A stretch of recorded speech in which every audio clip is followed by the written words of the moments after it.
Sometimes students are going on demonstration until you catch one of them. Then you realize that their confidence was in the numbers, but internally they had no confidence.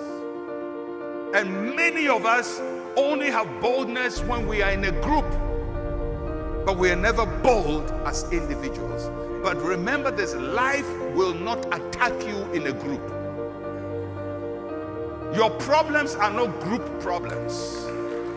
Your problems are individual, personal problems. If your boldness only comes when you are in a group, then what happens when you have private problems?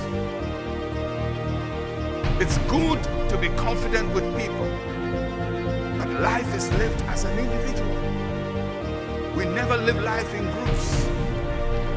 After a visitation of God, you must be bold. Somebody say, I'm bold. Don't sit under the anointing.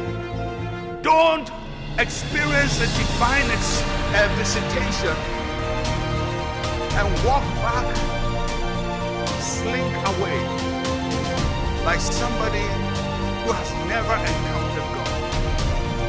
If you encounter God, you must be bold. After you've had an experience with God, you must be bold. The second thing, we must act boldly even if we have a history of failure. The children of Israel had a history of failure. 430 years they had been in bondage.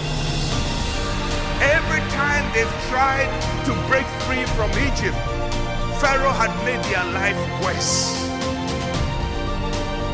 When anybody comes and says, I'm going to be a deliverer, Pharaoh punishes the people.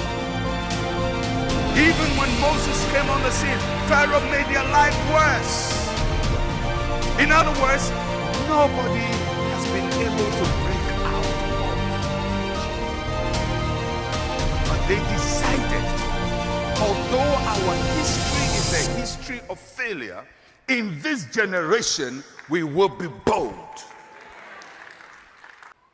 Your past, the record of your past, the record experiences of what didn't happen yesterday is not a prediction of what will not happen tomorrow. Just because it didn't happen yesterday does not mean God will not do it for you tomorrow. If you're a Canadian business, Sometimes students are going on